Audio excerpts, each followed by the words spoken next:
My dear students, आप सभी का स्वागत है। स्टूडेंट्स, आप लोग बहुत ही वेट कर रहे थे, आप लोग कमेंट कर रहे थे कि सर बीपीएससी 105 का एक बार आप समझा दीजिए। देखिए आप लोगों ने जो भी ऐसे स्टूडेंट्स हैं जो नोट्स परचेज़ किए थे बीपीएससी 105 का, आप लोगों के लिए देखिए ये वीडियो बहुत इम्पोर्टेंट होगा क्योंकि परचेज़ करने के बाद समझना भी बहुत इम्पोर्टेंट होता है और आप लोगों को मैं ईज़ी लैंग्वेज में समझाता हूँ, आप लोगों को ये बात पता है। सो आप लोग वेट करते हो, मैंने ये वीडियो भी अपलोड कर दिया था टीचर्स के माध्यम से। आप लोग फिर भी कह रहे थे सर एक बार आप भी समझा दीजिए, तो मैंने चलो सोचा कि भाई आप लोग जितना इतना डिमांड कर रहे हैं, रिक्वेस्ट कर रहे हैं तो करना चाहिए। सो ये मोस्ट इम्पोर्टेंट क्वेश्चन आंसर है। 5 इयर्स के है ना, 5 इयर्स के अकॉर्डिंग। तो देखिए स्टूडेंट्स, आप लोगों में से ऐसे स्टूडेंट्स हैं जो न्यू हो और अभी तक आप लोगों ने इस पीडीएफ को परचेज़ नहीं किया तो ज़रूर कर लीजिएगा। सबसे पहले आपको क्या करना है, वीडियो को कंप्लीट वॉच करना है। अगर कंप्लीट वॉच करेंगे देन आपको अच्छे से समझ में आएगा और एग्ज़ाम में बहुत अच्छे से लिखेंगे। और ये जो है स्टूडेंट्स आपका इग्नू जून एग्ज़ाम 2026 और दिसंबर एग्ज़ाम 2026 के लिए बहुत ही इम्पोर्टेंट है। और आप लोग चैनल में न्यू हो तो चैनल को ज़रूर सब्सक्राइब कर लीजिए। कोई भी डाउट हो तो डायरेक्ट बात करना चाहते हैं वो आप लोग इंस्टा से बात कर सकते हैं। चलो टाइम वेस्ट नहीं करते हुए स्टार्ट करते हैं और देखिए ये जो आपका एग्ज़ाम है बीपीएससी 105 का, ये जो स्टार्ट करने से पहले हम लोग ये समझ लेते हैं कि हमारा क्या पैटर्न है, क्या किस तरह से एग्ज़ाम में क्वेश्चंस पूछे जाएँगे। सबसे पहले हम लोग क्वेश्चन पेपर देखते हैं दिसंबर 2025 का। कुछ दिन मतलब कि इसका 2 बार एग्ज़ाम होता है, एक जून में अगर दिसंबर में। तो भैया जून वाले स्टूडेंट्स अभी एग्ज़ाम दे रहे हैं, दिसंबर वाले स्टूडेंट्स दिसंबर में देंगे। तो मतलब जो स्टूडेंट्स जुलाई सेशन में एडमिशन लेते हैं उनका एग्ज़ाम जून में होता है और जो स्टूडेंट्स जनवरी सेशन में लेते हैं उनका एग्ज़ाम दिसंबर में होता है। तो दिसंबर और जून दोनों में एग्ज़ाम होता है। तो दिसंबर 2025 में जो बीपीएससी 105 का एग्ज़ाम हुआ है, उन क्वेश्चन पेपर को एक बार हम लोग देखते हैं। अब देखिए ये क्वेश्चन पेपर आप लोग देख सकते हैं बीपीएससी 105। ये क्वेश्चन पेपर कब का है? दिसंबर 2025 का। तो दिसंबर 2025 में जो एग्ज़ाम हुए थे, तो वो आपका ये क्वेश्चन पेपर है। ये जो कि आपका टाइटल देखिए तुलनात्मक सरकार व राजनीति का परिचय। देखिए स्टूडेंट्स, इसका जो एग्ज़ाम होता है 3 घंटे का एग्ज़ाम होता है और इसमें जो मार्क्स मिलते हैं अधिकतम वो 100 मार्क्स मिलते हैं। इस प्रश्न पत्र में 2 भाग हैं, प्रत्येक भाग से कम 2 क्वेश्चन, मतलब एक भाग में अगर 2 क्वेश्चन बनाए हैं, तो दूसरा भाग में आपको कम से कम 3। तो 2 क्योंकि यहाँ पर टोटल 5 प्रश्न का उत्तर आपको देना है और 1 क्वेश्चन का जवाब 1 प्रश्न का उत्तर आपको कितने शब्दों में? 400 शब्दों में, मतलब से 4 शब्दों मतलब 4 पेज और आप बराबर लिखते हैं तो 5 पेज आपका जवाब देना है आपको, है ना? 400 वर्ड्स का मतलब 4 या 5 पेज का जवाब आपको देना है। अपने शब्दों में, ठीक है? चलिए प्रत्येक का कितना नंबर मिलेगा भैया? 20 नंबर। 1 क्वेश्चन में आपको मिलेंगे 20 नंबर, ठीक है? चलिए, क्वेश्चन देखिए किस प्रकार पूछे गए थे। भाग 1 में पहला क्वेश्चन देखिए पूछा गया था, तुलनात्मक राजनीति की प्रकृति और क्षेत्र पर क्या कीजिए विचार और चर्चा कीजिए। दूसरा क्वेश्चन पूछा गया है तुलनात्मक विधि से आप क्या समझते हैं? तीसरा है विकास का आधुनिकीकरण के रूप में परीक्षण कीजिए। चौथा है समाजवाद के विकास का पता लगाइए। ये 4 क्वेश्चन में से जो भी आपको 2 अच्छा लग रहा है वो आप बना सकते हैं। और भाग 2 में देखिए कुछ पहले ही टिप्पणी दे दिया गया है 200 वर्ड्स में। तो अगर टिप्पणी वाला क्वेश्चन्स दिया रहेगा ना तो आपको अगर 5 नंबर बनाना है तो भाई दोनों टिप्पणी बनाने होंगे तभी आपको 20 मार्क्स मिलेगा। एक क्वेश्चन का आपको 10 मार्क्स मिलेंगे यहाँ पे। सो दोनों क्वेश्चन बनाना है आपको, अगर इसमें आए तो। फिर 6 नंबर में भी आपका टिप्पणी है। इसमें भी 2 है, 1 क्वेश्चन ये, 1 क्वेश्चन ये। तो 2 क्वेश्चन इसमें भी है, तो 6 नंबर में भी 2 क्वेश्चन है भाई, 20 मार्क्स यहाँ पे। एक का आपको 10 मार्क्स यहाँ पर मिलेगा। 2 क्वेश्चन बनाएँगे 20 मार्क्स। फिर तीसरा देखिए अगला है 7 नंबर, चीन में कम्युनिस्ट पार्टी की भूमिका पर क्या कीजिए, एक टिप्पणी लिखिए। नेक्स्ट है संघवाद ब्राज़ीलियाई और नाज़ियाई अनुभवों की तुलना कीजिए। टोटल कितने क्वेश्चन, देखिए 8 क्वेश्चन हैं। टोटल 8 क्वेश्चन है, 8 में से कोई भी 5 क्वेश्चन जो आपको अच्छा लग रहा है उनको बना सकते हैं और उनका क्या कहते हैं, उनको ईज़ी लैंग्वेज में जो भी अपना लैंग्वेज है उसको ईज़ी लैंग्वेज में लिख सकते हैं, बना सकते हैं। सो चलिए यह तो हम लोगों ने क्या देखा, क्वेश्चन पेपर देखा। इस तरह से हम लोग का पैटर्न रहता है। चलिए हम लोग क्वेश्चन पेपर देखते हैं, क्वेश्चन आंसर समझते हैं। सो स्टूडेंट्स देखिए अब हम लोग समझने वाले हैं मोस्ट इम्पोर्टेंट क्वेश्चन आंसर। तो देखिए क्वेश्चन आंसर को समझने से पहले हमें ये समझना चाहिए जो सब्जेक्ट कोड है उनका जो टाइटल है तुलनात्मक सरकार और राजनीति का परिचय, इसका मतलब क्या होता है, क्योंकि यही बेसिक है। जितने भी चैप्टर्स है इसी से मिलते-जुलते हैं, इसी को अगर समझ लेंगे सभी चैप्टर समझ में आएगा। जितने भी क्वेश्चन आंसर हैं, वो यही तुलनात्मक सरकार और राजनीति से मिला-जुला है, ठीक है? तो चलिए समझते हैं तुलनात्मक सरकार क्या होता है। जब अलग-अलग सरकार की तुलना किया जाता है, अलग-अलग सरकार की तुलना किया मान लो एक देश इंडिया हो गया, ठीक है? इंडिया के सरकार की तुलना करेंगे हम अमेरिका से, ठीक है? जापान से, जापान की सरकार से, पाकिस्तान से, है ना? मतलब कि इंडिया का तुलना करेंगे अलग-अलग कंट्री से, है ना? अलग-अलग कंट्री से, तो ये क्या हो गया तुलनात्मक सरकार। अब देखेंगे इंडिया का जो सरकार है, इंडिया में जो काम हो रहा है, इंडिया की सरकार बहुत अच्छा काम कर रहे हैं गाँव समाज में, है ना? कल्याण का काम कर रहे हैं। तो इंडिया बहुत विकसित हो रहा है, बहुत आगे बढ़ रहा है, ठीक? पाकिस्तान में काम सही से नहीं कर रहे हैं सरकार। अमेरिका की बात करें तो अमेरिका इंडिया से बहुत पावरफुल है, बहुत शक्तिशाली है, बहुत काम होते हैं वहाँ पे, ठीक है? माहौल वहाँ का बहुत ही शांति का होता है। तो वहाँ की सरकार उस तरह से बना के रखे, है ना? जापान में भी। तो इस तरह से आपने क्या देखा कि इंडिया की तुलना में जापान बहुत शक्तिशाली है। जापान ये क्या कहते हैं, ये अमेरिका और इंडिया की तुलना में पाकिस्तान की बात करें तो भाई पाकिस्तान भाई लॉ है। बिल्कुल, पाकिस्तान की तुलना करें तो इंडिया से तो इंडिया बहुत आगे है उनसे। तो ये हम लोग अभी तक क्या कर रहे हैं? तुलना कर रहे हैं। तो यही तुलना करना अलग-अलग सरकार के अब राज्य के अकॉर्डिंग अगर बात करें देखिए हम लोग राज्य में भी अगर तुलना करना चाहें, तो राज्य में जितने भी देश में जितने भी राज्य हैं मान लो बिहार हो गया, ठीक है? बिहार का तुलना करें, बिहार सरकार का तुलना करें किससे? बिहार सरकार से तुलना करें यूपी के सरकार से, तो भई ये बिहार के सरकार और यूपी के सरकार की तुलना करें तो भई बिहार के सरकार से यूपी की सरकार बहुत ज़्यादा पावरफुल है ना? तो भैया बिहार के तुलना में यूपी तो पावरफुल जब सरकार है, जब सरकार पावरफुल होगा तो भाई काम भी तो पावरफुल होगा, इसीलिए ज़्यादा विकास कहाँ हो रहा है? यूपी में हो रहा है। यही बात है। तो इस तरह से सिर्फ़ यहाँ पे ये जो तुलनात्मक सरकार जो दिया है बीपीएससी 105 में, ये तो सरकार की तुलना जो किया जा रहा है या राजनीति का जो तुलना किया जा रहा है, ये सिर्फ़ इसी जगह का नहीं है। ये प्राचीन काल के अकॉर्डिंग भी यहाँ पर तुलना किया गया है इस बुक में। सो चलिए क्वेश्चन आंसर को समझते हैं तभी और मज़ा आएगा। क्वेश्चन देखिए आपके सामने फर्स्ट क्वेश्चन है, राजनीति के तुलनात्मक देखिए सबसे पहला ही क्वेश्चन पूछ लिया राजनीति के तुलना, ना तो राजनीति के तुलनात्मक अध्ययन को समझना है। तो तुलनात्मक अध्ययन के बारे में ऐतिहासिक मतलब पुराने समय से क्या पुराने समय का इतिहास रहा है? ऐतिहासिक पृष्ठभूमि का व्याख्या कीजिए, है ना? चलिए समझते हैं पुराने समय का क्या इतिहास। तो अगर प्राचीन काल की अगर देखा जाए अरस्तू का योगदान तो प्राचीन काल के अकॉर्डिंग अरस्तू का क्या योगदान योगदान है ना? राजनीति में, तुलनात्मक राजनीति में।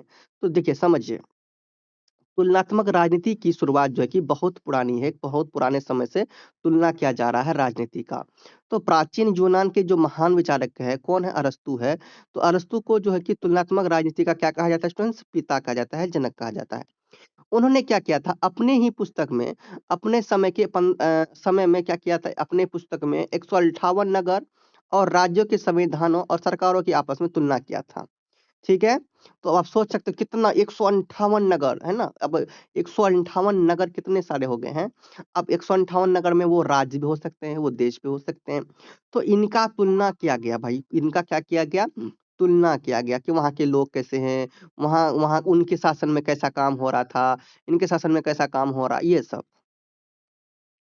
राज्यों के संविधान और सरकारों की आपस में तुलना की गई थी। उनका मुख्य उद्देश्य यह पता लगाना था कि जनता के लिए सर्वोत्तम शासन व्यवस्था कौन-सी है ना? वो इसलिए तुलना कर रहे थे कि जो लोग जो शासन कर रहे हैं, वो जनता के लिए किस देश में, किस राज्य में, कौन-सी सरकार कितना महत्वपूर्ण योगदान दे रहे हैं जनता के लिए। तो इस तरह से इसी जनता की सोचते हुए तुलना किया जा रहा था। अब आते हैं मध्यकाल की अकॉर्डिंग। तो प्राचीन काल के अकॉर्डिंग देख लिए तो मध्यकाल से आधुनिक काल तक का अगर सफर की बात करें तो मध्यकाल में राजनीति पर धर्म मध्यकाल में क्या हो रहा था राजनीति पर धर्म का क्या था बहुत गहरा प्रभाव था जिसके कारण तुलनात्मक अध्ययन रुक सा गया लेकिन जब आधुनिक काल आया मेकियावेली ने अपनी प्रसिद्ध पुस्तक द प्रिंस में बताया कि राजाओं और उनके काम करने के जो वास्तविक तरीका है उनके व्यवहारिक विश्लेषण किया इससे तुलनात्मक राजनीति का एक नया क्या हुआ द प्रिंस जब पुस्तक बना द प्रिंस ठीक है? तो इसके बाद राजनीति में एक नया व्यावहारिक आधार शुरू हुआ है ना? किसके काल में व किसके समय में मैकियावेली के समय में। किसके समय में? मैकियावेली का समय में। ठीक है? अब 20वीं शताब्दी के अकॉर्डिंग हम लोग देखें, अब ये राजनीति को तुलनात्मक राजनीति को देखें किसके अकॉर्डिंग 20वीं शताब्दी के अकॉर्डिंग तो क्या देखने को मिलेगा हमें? कि 19वीं सदी में जो औद्योगिक क्रांति हुई, उनके बाद जब नए देश बने और लोकतंत्र फैला, तब अलग-अलग देशों की सरकारों को समझने में की ज़रूरत और ज़्यादा बढ़ गई, है ना? मतलब कि जब औद्योगिक क्रांति हुआ यानी कि 20वीं शताब्दी के बाद जब देश में नए-नए टेक्निक्स आए, कारखाने बने, है ना?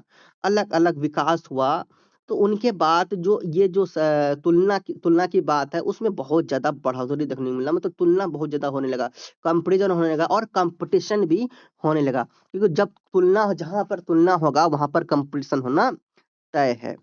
और आगे देखते हैं। 20वीं सदी के बीच में व्यवहारवादी क्रांति हुई जिसने इसे एक पूरी तरह से वैज्ञानिक और विश्लेषणात्मक विषय बना दिया। अब इसमें केवल कागजी नियमों या फिर संविधान का ही अध्ययन नहीं होता बल्कि यह जनता के राजनीति राजनीतिक व्यवहार, संस्कृति और वास्तविक प्रक्रियाओं की तुलना की जाती है। क्वेश्चन समझ में आ गया फर्स्ट? चलिए अब क्वेश्चन नंबर 2 को समझते हैं। क्वेश्चन नंबर 2 है औपनिवेशीकरण प्रक्रिया पर चर्चा कीजिए। तो समझा देता हूँ सबसे पहले कि ये औपनिवेशीकरण क्या है? देखिए, पुराने समय में आज से 20, 25, 30 साल 40 साल पहले की अगर बात करें, तो पहले क्या होता था एक बड़े शक्तिशाली देश किसी छोटे ना कमज़ोर देश पे क्या करते हैं शासन करते हैं। वहाँ के संसाधन का उपयोग करेंगे, वहाँ के लोगों का उपयोग करेंगे, वहाँ जाकर ज़बरदस्ती कब्ज़ा कर लेंगे। तो कब्ज़ा करने को औपनिवेशीकरण कहते हैं। लेकिन ये विऔपनिवेशीकरण का मतलब क्या हुआ? जब ये औपनिवेशीकरण से स्वतंत्रता मिली, जब ये कब्ज़ा से स्वतंत्र हुआ, इस स्वतंत्र होने का प्रक्रिया को ही विऔपनिवेशीकरण प्रक्रिया कहेंगे। चलिए इसको और भी अच्छा से समझते हैं, ईज़ी लैंग्वेज में। विऔपनिवेशीकरण वह ऐतिहासिक प्रक्रिया है जिसके द्वारा गुलाम देशों ने शक्तिशाली और अमीर देशों के नियंत्रण से क्या किया था? पूरी तरह से आज़ादी पाई, है ना? मतलब कि गुलाम देश जो थे, जो जिस पर नियंत्रण किया गया था कि कोई दूसरे देशों का, शक्तिशाली देशों का, उनसे ये छुटकारा पाया था। तो यही वो प्रक्रिया है वेशीकरण का, ठीक है? इसके बाद वे दुनिया के नक्शे पर स्वतंत्र और संप्रभु राष्ट्रों के रूप में उभरे। यह प्रक्रिया मुख्य रूप से 20वीं शताब्दी में विशेषकर द्वितीय विश्व युद्ध के बाद 1945 के बाद ये तेजी से पूरी दुनिया में फैली। है ना? 1945 के बाद जब देश आज़ाद होने लगा, है ना? गुलामी से स्वतंत्र होने लगा, तो उसके बाद ये बहुत तेज़ी से फैला। 1947 के बाद भारत में भी बहुत ज़्यादा ये इसकी सुधार देखने को मिला, ठीक है? तो इस तरह से आप देखो आज़ादी मिलने के प्रमुख कारण देखें। इस प्रक्रिया के पीछे सबसे बड़ा कारण गुलाम देशों जैसे कि भारत, इंडोनेशिया, घाना घाना और अल्जीरिया इसमें विकसित हो रहे जो राष्ट्रीय आंदोलन और आत्मनिर्णय की जो भावना थी, ये विकसित हुआ। ठीक है? अब देखो अब गुलामी से जब भारत आज़ाद होगा तो भारत के पास तो भाई बहुत सारा सपना होगा, बहुत सारी उम्मीद होगी, है ना? क्योंकि 200 से अधिक वर्षों तक गुलाम रहा भारत। किसके? ब्रिटिश शासन के। अब बताओ इनके जब इनसे छुटकारा पाएँगे ज़रूर है कि ये राजनीति में कुछ न कुछ करेगा। ज़रूर है कि भाई देश में कुछ न कुछ विकास करेगा, ज़रूर है कि देश में राहत मिलेगा, है ना? तो उसके बाद हमारे देश में बहुत कुछ देखने को मिला।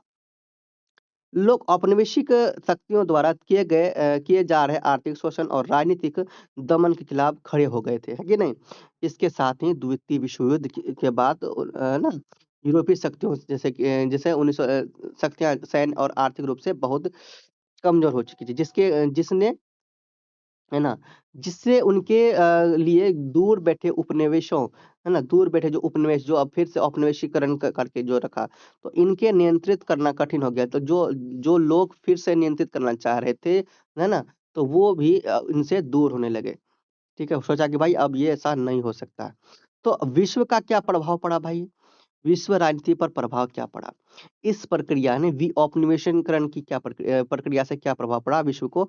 तो इस प्रक्रिया में वैश्विक राजनीति को पूरी तरह से बदल दिया। इस प्रक्रिया क्या किया था जो विश्व का जो राजनीति है, इस राजनीति को बदल दिया, है ना? तो समझ गया विश्व ग्लोबल आइडिया है ना, ग्लोबल जो पॉलिटिक्स है ये समझ गया कि भैया ये औपनिवेशन करना अब सही नहीं होने वाला।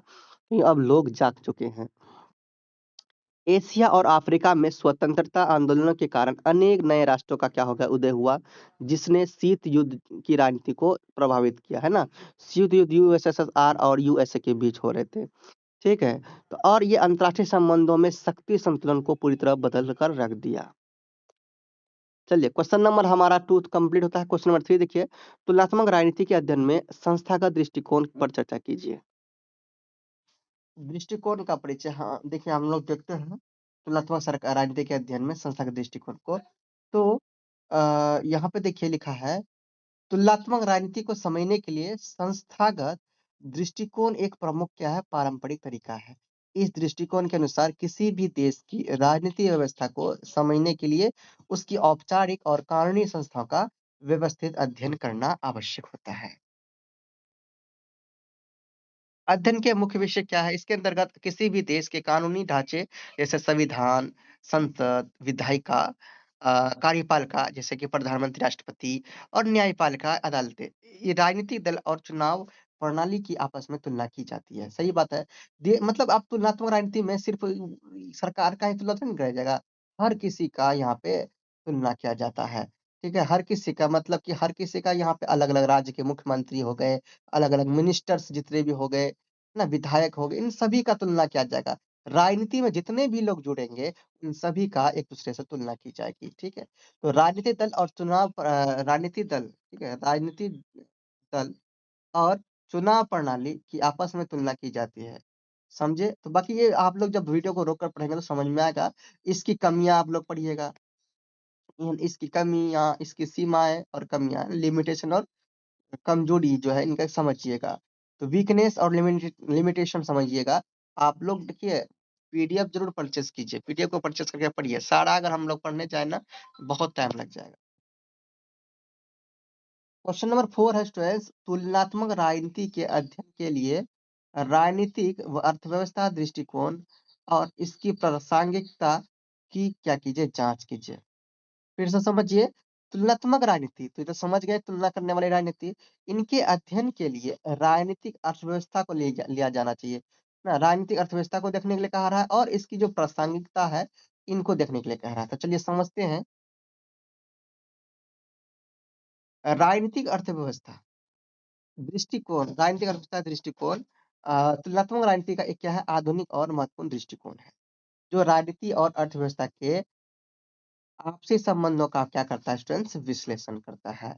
यह दृष्टिकोण इस बात पर जोर देता है कि सरकार की नीतियां और राजनीतिक निर्णय केवल राजनीतिक कारकों से नहीं बल्कि आर्थिक संरचना और सामाजिक शक्तियों से क्या होता है स्टूडेंट्स, प्रभावित होता है। ये कितना इजी लैंग्वेज में है, पढ़िए, तो पढ़िए। स्टूडेंट्स मेरा टाइम की प्रॉब्लम है इसीलिए मैं थोड़ा पूरा नहीं रीड कर पाऊंगा, आपको समझा रहा हूँ क्वेश्चन, ये बहुत बड़ी बात है। ठीक। क्वेश्चन नंबर 5 है आपके, समाजवादी राज्यों में अब कौन सी राज्य आई है, समाजवादी राज्य। तो समाजवादी राज्यों के सामने आने वाले प्रमुख मुद्दों और चुनौतियों का आलोचनात्मक परीक्षण कीजिए।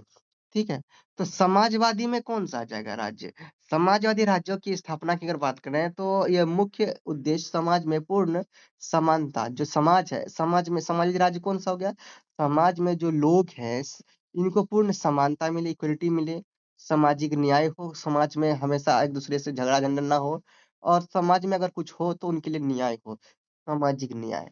एंड आगे संसाधनों का समान वितरण हो और समाज में अगर कुछ सरकारी तरफ से दिया जाए तो सबको समान मिले, यह सुनिश्चित करना था, जिसमें उत्पादन के साधनों पर राज्य का पूर्ण नियंत्रण होता है। ठीक है, लेकिन व्यवहार में कई गंभीर कठिनाइयां और चुनौतियां सामने आई।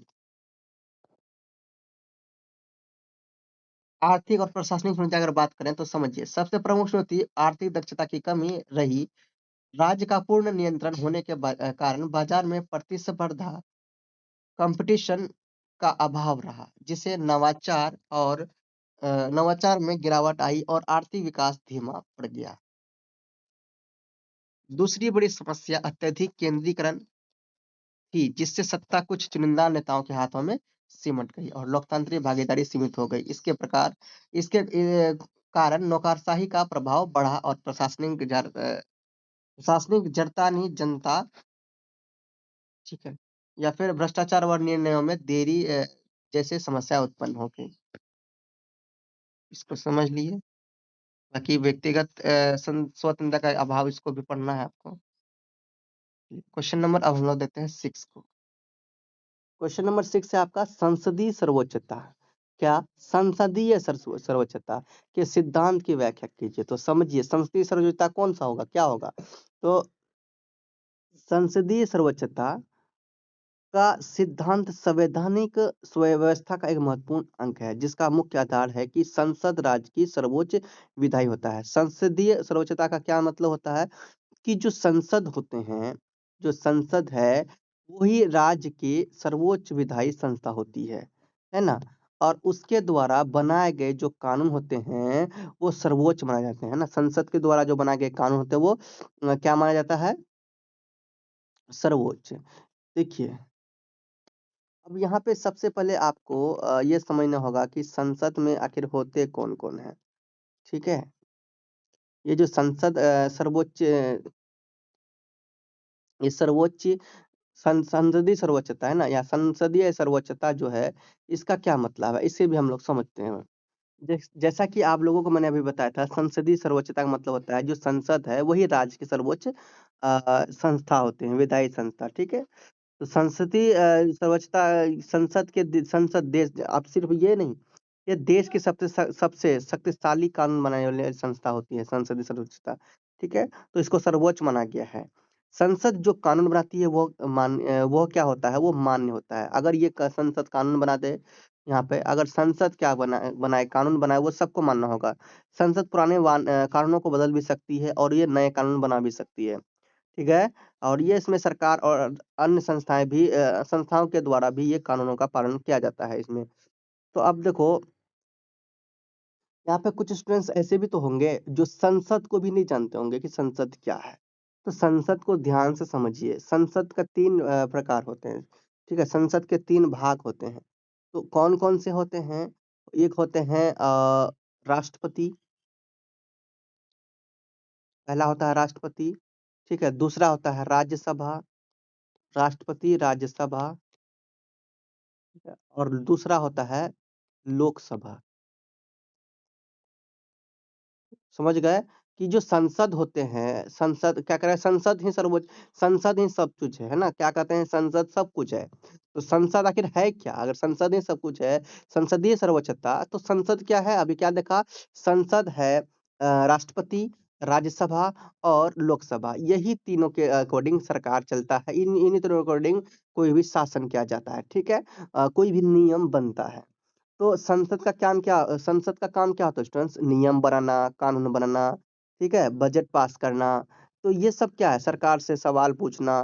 तो ये सब क्या है भाई? ये सब क्या है? ये जो भी काम करे सरकार के अकॉर्डिंग। तो अब ये सब क्या है? ये संसदीय प्रणाली के अकॉर्डिंग आता है। तो संसद इसीलिए तो, अब देखो, ये हमारे लिए बहुत बड़ा योगदान है, ये बहुत बड़ा काम कर रहा है। तो ये संसदीय इसीलिए तो कहेंगे सर्वोच्चता। अगर संसदीय सर्वोच्चता नहीं होता ना, देश में अराजकता हमेशा फैली रहती। ठीक है? देश कंट्रोल में नहीं होता। बाकी इसमें जो भी है, इसे अगर आप पढ़ेंगे तो समझ में आ जाएगा।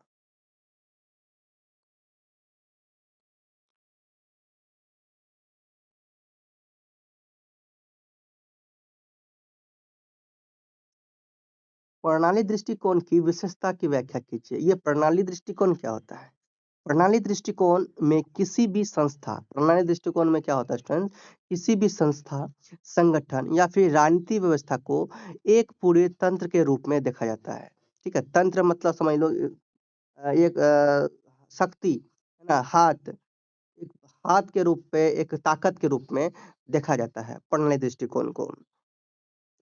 इसमें माना जाता है ये कि सभी भाग आपस में जुड़े होते हैं और एक दूसरे को प्रभावित करते हैं। तो ये जो प्रणाली दृष्टिकोण है, यह दृष्टिकोण पूरे तंत्र का अध्ययन करता है, और तंत्र का अध्ययन करता है, केवल किसी एक भाग का ही सिर्फ नहीं। इसमें से क्या होता है स्टूडेंट्स, इनमें प्रणाली दृष्टिकोण में मांग और समर्थन तथा निर्णय और नीतियाँ, क्या मांग और समर्थन,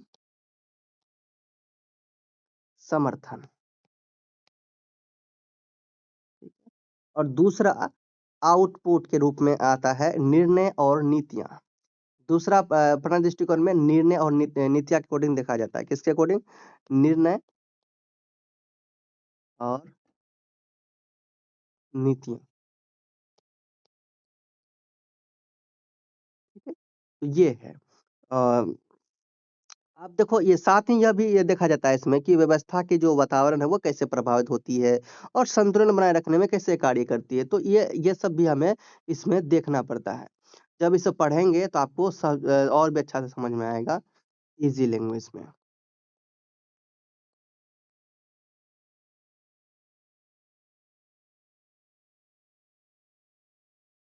क्वेश्चन नंबर 8 में देखो लिखा है कि समकालीन समय में कौन समय में समकालीन समय को हम लोग वर्तमान समय से मानते हैं, काल को के वर्तमान काल से मानते हैं। तो इसमें समाजवाद की कार्यप्रणाली की व्याख्या करना है। तो अब चीनी समाजवाद किस तरह से कार्य करती है, इसके कार्यप्रणाली क्या है, इसके बारे में हम लोग चर्चा करते हैं। तो समकालीन समय में जो कि चीनी समाजवाद एक ऐसी व्यवस्था है, चीनी समाजवाद क्या है, एक ऐसी व्यवस्था है जिसमें समाजवादी विचारों के साथ बाजार अर्थव्यवस्था का भी उपयोग किया जाता है। चाइना में शासन की भूमिका चाइनीज कम्युनिस्ट पार्टी निभाती है। कौन निभाती है? चाइनिस्ट चाइनीज कम्युनिस्ट पार्टी है ना, चाइनीज कम्युनिस्ट पार्टी। तो कौन निभाता है? चाइनीज कम्युनिस्ट पार्टी चाइना में शासन की भूमिका निभाती है। यह जो पार्टी है वो देश की नीतियों, योजना और विकास कार्यों को नेतृत्व करती है कि नहीं?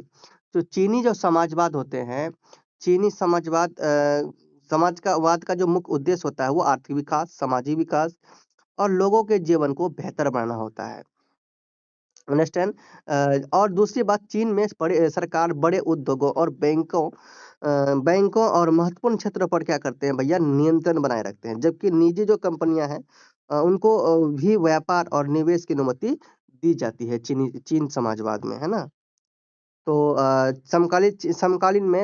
समकालीन चीन में अगर बात करें तो विज्ञान, तकनीक और शिक्षा और बुनियादी ढांचे का विकास पर बहुत ज़्यादा जोर दिया गया है, ध्यान दिया गया है। तो हम लोग क्या समझे स्टूडेंट्स, समकालीन समय में चीनी समाजवाद। बाकी यहाँ पे अगर आप देखेंगे तो इसी तरह से ईज़ी लैंग्वेज में होगा। अब हम आपको क्वेश्चन क्वेश्चन ही समझा देते हैं, ठीक है? आंसर बहुत ईज़ी है, आप लोग ले लीजिएगा, समझ में आ जाएगा। क्वेश्चन नंबर आपका 9। तो समझिए क्वेश्चन नंबर 9 को, विकासशील विश्व में राज्य की विशेषताओं की चर्चा कीजिए। तो हम आपको क्वेश्चन क्वेश्चन ही समझा रहे हैं क्योंकि देखिए टाइम बहुत ही कम है। क्वेश्चन समझ में आ जाएगा, एग्जाम में भी आसानी से लिख सकते हैं। और जो भी स्टूडेंट्स नोट्स नहीं लिए हैं भैया, नोट्स जरूर लीजिएगा। तो विकासशील विश्व में राज्य की विशेषताओं की चर्चा अगर करें तो क्या है कि विकासशील देशों में राज्य की भूमिका बहुत ही महत्वपूर्ण होती है। इन देशों में राज्य केवल कानून और व्यवस्था बनाए रखने तक सीमित नहीं रहता, बल्कि आर्थिक और सामाजिक विकास में सक्रिय भाग लेती है। विकासशील राज्यों की अगर प्रमुख विशेषता की बात करें स्टूडेंट्स, तो विकास के लिए योजनाएं बनाना, शिक्षा और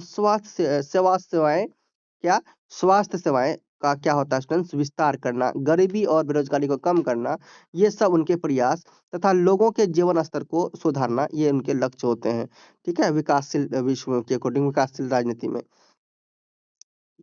इन देशों में क्या होते हैं कि खास करके विकासशील देशों में की बात करें, विश्व में विकासशील देशों की बात करें तो इस देशों में क्या देखने को मिलता है स्टूडेंट कि इनमें सरकार उद्योग, कृषि और बुनियादी ढांचे के विकास पर बहुत ज्यादा ध्यान दे रहा है।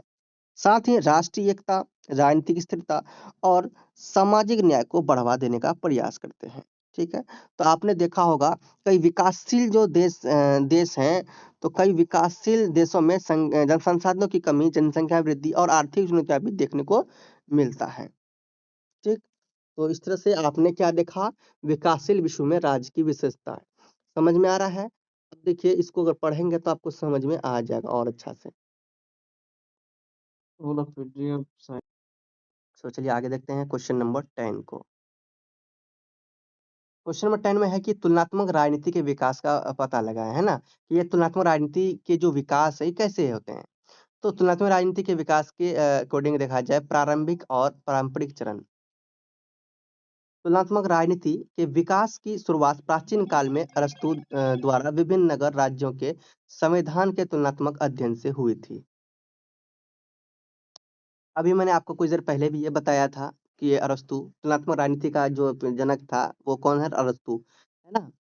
और 19वीं शताब्दी और 20वीं शताब्दी के प्रारंभ तक यह जो है क्षेत्र मुख्यतः संस्थागत और वर्णनात्मक अध्ययन तक ही सीमित रहा, जिसमें केवल विभिन्न देशों के संविधानों और औपचारिक कानूनी पहलुओं पर क्या दिया गया स्टूडेंट्स, ध्यान दिया गया। अब देखिए इसका व्यवहारिक क्रांति का दौर देखते हैं तुलनात्मक राजनीति में। तो 20वीं शताब्दी के मध्य में इसमें एक क्या हुआ था स्टूडेंट्स, बहुत बड़ा परिवर्तन आया, जिसमें व्यवहारिक क्रांति मतलब यही क्वेश्चन हम पहले भी समझे थे, है ना? तो आई होप इसको भी उसी तरह से समझना है। ये भी क्वेश्चन वही क्वेश्चन को देखिए एग्जाम में घुमा फिरा के एक ही क्वेश्चन को घुमा के पूछा जाएगा, तो घूमना नहीं है, भटकना नहीं है। क्वेश्चन का आंसर सेम अपने तरीके से देना है। आपको समझ जाना चाहिए कि तुलनात्मक राजनीति क्या है, क्या कह रहे हैं, सब वही है। अब यहाँ पे भी क्या है भाई, तुलना की विधि के रूप में केस स्टडी पर चर्चा कीजिए। कुछ स्टूडेंट्स को केस स्टडी पता नहीं होगा, तो केस स्टडी क्या है भाई समझ नहीं आएगा, तो फिर नहीं बना पाएंगे। देखिए, तुलनात्मक राजनीति में केस स्टडी का क्या मतलब होता है? इसमें मतलब होता है कि किसी एक देश, राज्य, संस्था या फिर राजनीतिक घटना की गहराई से, ना केस स्टडी का क्या मतलब हुआ राजनीति में? किसी देश का, किसी एक देश का, राज्य का, संस्था का, राजनीतिक घटना का गहराई से अध्ययन, है ना? यानी कि भारत की अगर बात किया जाए, तो भारत की लोकतांत्रिक व्यवस्था का का अध्ययन, है ना? अमेरिकी के राष्ट्रपति का प्रणाली, मतलब ये नहीं समझ, अभी भी अगर समझ में नहीं आया केस स्टडी का मतलब, कि अगर तुलना की विधि से देखा जाए केस के रूप में केस स्टडी पर, तो जैसे मान लो अगर भारत की बात करें और अमेरिका की बात करें, तो भारत और अमेरिका की अगर तुलना करा जाए संपूर्ण हर चीजों से अगर तुलना किया जाए, वहाँ के रहन सहन, पहनावा ओढ़ावा, है ना, वहाँ के इनकम, आय को देखा जाए, ठीक है, इकोनॉमी को देखा जाए, हर चीज, जितने भी चीज हैं, हर चीजों से अगर तुलना किया जाए, तो हर चीजों की तुलना करने को ही हम लोग क्या कहेंगे, केस स्टडी कहेंगे। जब अध्ययन को गहराई से लिया जाएगा, तभी किसी भी तुलना राजनीति में तुलना को अगर गहराई से लिया जाएगा, तो यह केस स्टडी विधि हो जाएगा, तुलनात्मक का केस स्टडी। जब पूरी अध्ययन को पूरी जड़ से लिया जाए कि वहां पर क्या क्या प्रॉब्लम है, क्या क्या हो रहा है, आखिर हमारे देश में क्या क्या नहीं हो रहा, हर चीजों को गहराई से लेना तुलनात्मक विधि में केस स्टडी को देखा जाता है। ठीक है, केस स्टडी के रूप में देखा जाता है। ये इसी तरह से इसको समझना चाहे तो समझ सकते हैं। चलिए, क्वेश्चन नंबर आपके सामने 12 है। 12 में है प्रणाली दृष्टिकोण की उत्पत्ति और ऐतिहासिक संदर्भ का पता लगाइए। तो प्रणाली दृष्टिकोण का चर्चा हम लोग पहले भी कर चुके थे, है ना? प्रणाली दृष्टिकोण की उत्पत्ति 20वीं शताब्दी के मध्य में हुई, जिसका उद्देश्य राजनीतिक अध्ययन को अधिक वैज्ञानिक और समग्र बनाना था। इसकी बौद्धिक जड़ें विज्ञान के सामान्य प्रणाली सिद्धांत में मिलती है, जिसे जीव विज्ञानी लुडविग वॉन बर्नलैम्फी ने विकसित किया था। उन्होंने बताया कि किसी भी प्रणाली को उसके विभिन्न अंगों के अंतः संबंधों से समझा जा सकता है। ठीक है, तो डेविड स्टन का अगर योगदान की बात करें इसमें, तो राजनीति विज्ञान में इस दृष्टिकोण को संस्थापक ये सॉरी स्थापित राजनीति विज्ञान में इस दृष्टिकोण को स्थापित करने का श्रेय डेविड स्टन को जाता है। उन्होंने 1950 और 1960 के दशक में राजनीति को एक राजनीतिक प्रणाली, है ना, तो राजनीतिक प्रणाली का अगर खास करके अगर योगदान देखा जाए, तो डेविड स्टन को हम लोग देंगे, है ना। और ये राजनीति को एक खास तौर पर राजनीतिक प्रणाली के रूप में इन्होंने इनको देखा जाता है। और इनपुट और आउटपुट तथा फीडबैक की अवधारणा क्या किया था, इन्होंने प्रस्तुत किया।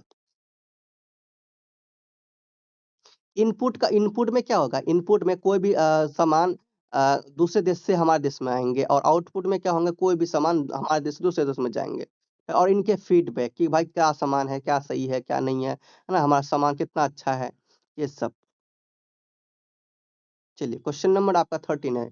13 में है चीन में कम्युनिस्ट पार्टी की भूमिका पर संक्षेप में व्याख्या कीजिए। तो समझिए, चीन में कम्युनिस्ट पार्टी की भूमिका देश की पूरी राजनीति और संवैधानिक व्यवस्था का सबसे मुख्य आधार है। चीन एक दलीय राज्य है। क्या है भाई, चीन क्या है, एक दलीय राज्य है, जहाँ क्या होता है, सत्ता का एकमात्र केंद्र कम्युनिस्ट पार्टी है। तो चीन में सत्ता क्या है भाई, कम्युनिस्ट पार्टी के अकॉर्डिंग होता है, और वही क्या होता है भाई, पूरे शासन तंत्र को क्या करते हैं, चलाते हैं, संचालन करती है। ठीक है? जिस तरह से यहाँ पे जो सरकार देश में भारत में क्या होता है अलग-अलग सरकार होते हैं यहाँ पे अलग-अलग जैसे कि राज्य का सरकार हुआ, है ना? आपका ये स्टेट में आपके जिला में अलग सरकार मतलब जिला के लिए अब लो डिस्ट्रिक्ट मजिस्ट्रेट को भी अगर मान लो जिला को चला रहा है, ठीक है? यहाँ पे डीएम हो गया क्या कहते हैं और विधायक हो गया। तो इस तरह से विधायक अलग-अलग जिला को में विधायक को देखा जाए, ठीक? और इसी प्रकार आप लोग देख सकते हैं यहाँ पे अलग-अलग सरकार आपको देखने को मिलता है भारत में, ठीक है? लेकिन चीन में क्या है कि भाई वहाँ पे कम्युनिस्ट पार्टी बनती है, जिसमें से एक दलीय राज होता है, वन पार्टी स्टेट होता है ना? तो यहाँ पे एक दलीय राज होता है, अगर कोई एक नेता बन गया, एक राज्य बन गया और यहाँ जैसे मान लो अगर भारतीय जनता पार्टी है, तो भारतीय जनता पार्टी ही होगा और उसमें कोई जनता पार्टी नहीं आ सकता। कोई भी अलग-अलग लोग नहीं इलेक्शन लड़ सकते, ठीक है? अलग-अलग पावरफुल जैसे यहाँ पे देखते हो कांग्रेस लड़ाई कर रहा है, कांग्रेस सत्ता में आना चाह रहा है, ठीक है, बीजेपी है, अलग-अलग पार्टी यहाँ पर आपको देखने को मिलते हैं, लेकिन वहाँ पर एक दल, एक ही पार्टी, समझ में आ रहा है? तो चीन के संविधान में पार्टी के नेतृत्व समाजवादी व्यवस्था का मूल सिद्धांत माना गया है। ठीक है? नीति निर्माण और संस्थागत संस्थाओं पर नियंत्रण। सरकार, संसद, प्रशासन और न्याय व्यवस्था सभी पर पार्टी का निर्णायक व कड़ा नियंत्रण रहता है भैया।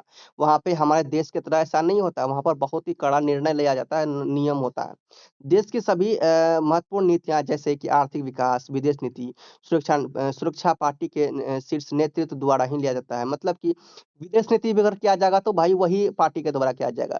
सुरक्षा नीति की अगर बात करें, आर्थिक विकास की बात करें तो सब चीज़ एक ही दलीय पार्टी के अकॉर्डिंग काम करेगा।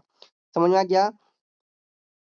इसके अलावा चीन की सेना जो है कि यानी पीपुल्स लिबरेशन आर्मी है ना पीएलए सीधे पार्टी के अधीन कार्य करती है ना डायरेक्ट पार्टी के साथ नहीं रहता।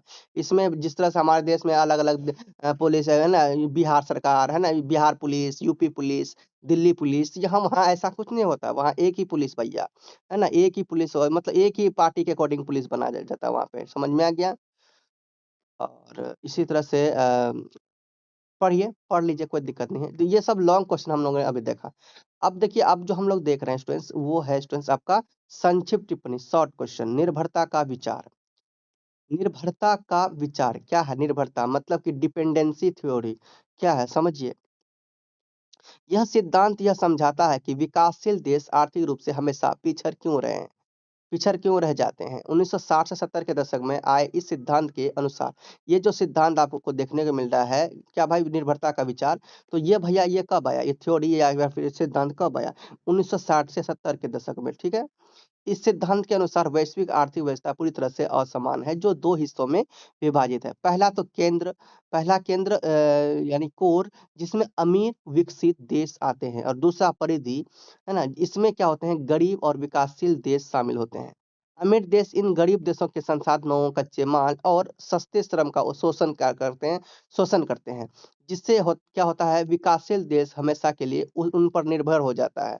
जो देश विकास करने वाले होते हैं ना जिस देश में विकास होने जाता है वहाँ पे गरीबी देखने को मिलता है तो वो लोग ऐसे ही स्ट्रगल करते रह जाते हैं ना और पावरफुल जो देश उनका शोषण करते हैं। यह स्थिति आधुनिक समय में नव उपनिवेशवाद का परिणाम देखने को दे रहा है ना मिलता है।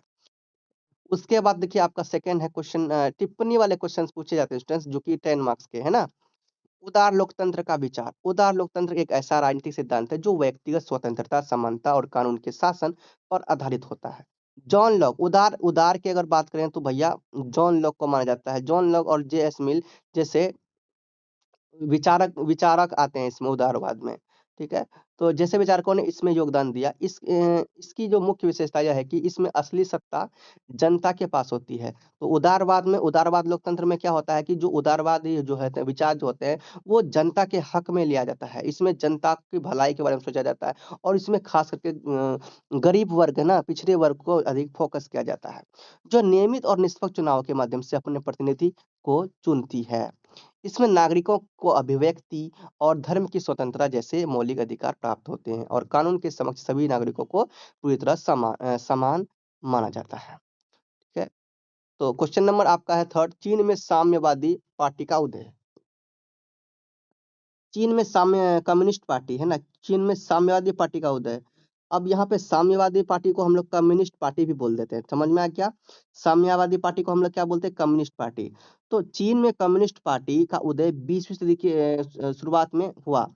साल 1919 के 4 मई आंदोलन ने चीन में राष्ट्रवादी और मार्क्सवादी विचारकों को मजबूत किया, जिसके प्रभावन 1921 में शंघाई में कम्युनिस्ट पार्टी की स्थापना हुई। कहाँ पे 1921 में? शंघाई में हुई थी कम्युनिस्ट पार्टी की स्थापना। प्रारंभ में पार्टी ने राष्ट्रवादी कुओमिंतांग के साथ मिलकर काम किया, लेकिन बाद में दोनों के बीच लंबा गृहयुद्ध हुआ और हो गया। अंततः एक लंबे संघर्ष के बाद 1949 में माओ त्से-तुंग के नेतृत्व में कम्युनिस्ट पार्टी ने पूर्ण विजय प्राप्त की और चीन में जनवादी गणराज्य की स्थापना की। क्वेश्चन नंबर आपके सामने है स्टूडेंट्स, नाइजीरिया संघवाद। नाइजीरिया संघवाद एक ऐसी राजनीतिक व्यवस्था है जिसका मुख्य उद्देश्य देश की भारी जातीय, धार्मिक और क्षेत्रीय विविधता को क्या करते हैं स्टूडेंट? संतुलित करना है। इसमें नाइजीरिया में उत्तर के मुसलमानों और दक्षिण के ईसाइयों व विभिन्न कबीलों के बीच एकता बनाए रखने के लिए शक्तियों का विभाजन केंद्र सरकार और विभिन्न राज्यों के बीच किया गया। इसकी जो शुरुआत हुई थी स्टूडेंट देखिए, इसकी शुरुआत ब्रिटिश औपनिवेशिक शासन के बाद 1960 में 1960 में स्वतंत्रता मिलने पर हुई थी। इसमें रक्षा व विदेश नीति जैसे विशेष संघीय सरकार के पास है। हालांकि तेल संसाधनों पर कब्जे और राजनीति अस्थिरता के कारण यहाँ संघवाद हमेशा चुनौतियों से घिरा रहता है।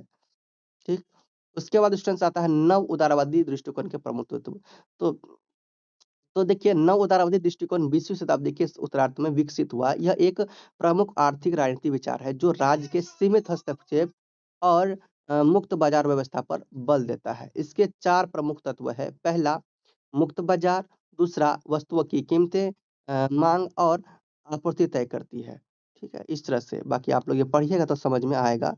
उसके बाद नेक्स्ट क्वेश्चन है आपके सामने स्टूडेंट्स, समकालीन समय में पूंजीवादी विकास। देखिए, इस क्वेश्चन का आंसर को इतना इजी लैंग्वेज में लिया गया ना, आप लोग को देखकर ही समझ में आ जाएगा।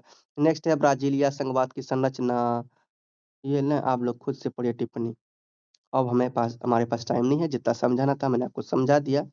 ये सब आप वीडियो को रोककर समझ सकते हैं, या फिर आप लोग क्या कीजिए, पीडीएफ ले लीजिए। ये सब पॉइंट, ये सब ना ये टिप्पणी में पूछते हैं, शॉर्ट नोट में जरूर देखिएगा। आप लोग जल्दी से पीडीएफ जाके परचेस कीजिए। कंप्लीट हो गया। परचेस कहाँ करेंगे भैया? इसी व्हाट्सएप नंबर में मैसेज कीजिए, है ना। आप डिस्क्रिप्शन में भी व्हाट्सएप नंबर दिया हुआ है, या फिर यहाँ से व्हाट्सएप नंबर लेके मैसेज कीजिए और ये पीडीएफ परचेस कर लीजिए। एग्जाम देने से अगर 1 घंटा पहले भी अगर देखे जाते हैं, डेफिनेटली आप एग्जाम में पास हो जाएंगे, अच्छे मार्क्स लाएंगे। सो आप लोग चैनल में न्यू हो, चैनल को सब्सक्राइब कर लीजिए, बेल आइकन को दबा लीजिए और व्हाट्सएप में पीडीएफ को परचेस कर लीजिए। मिलते हैं नेक्स्ट वीडियो में, तब तक बाय। जनरल स्टूडेंट बोलिए, प्रेम से रहो, प्रेम से पढ़ो, प्रेम से बोलो।